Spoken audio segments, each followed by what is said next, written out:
BRS రాష్ట్ర నాయకులు జోగినపల్లి రవీంద్రరావు జన్మదిన వేడుకలు ఘనంగా జరిగాయి. కరీంనగర్లోని ఆయన నివాసంలో రవీంద్రరావు కేక్ కట్ చేశారు. పార్టీ శ్రేణులతో కలిసి మొక్కలు నాటారు.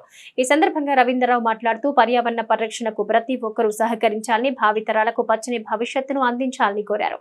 ఈ కార్యక్రమంలో బీఆర్ఎస్ మండల అధ్యక్షులు కతిరపాక కొండయ్య, వైస్ ఎంపీపీ కొనకటి నాగయ్య, నాయకులు అనుముల భాస్కర్, లంకల సత్యనారాయణ రెడ్డి, కొనుక్కోటి లచ్చిరెడ్డి, రమేష్, రవీందర్, నాగుల శ్రీనివాస్ పాల్గొన్నారు.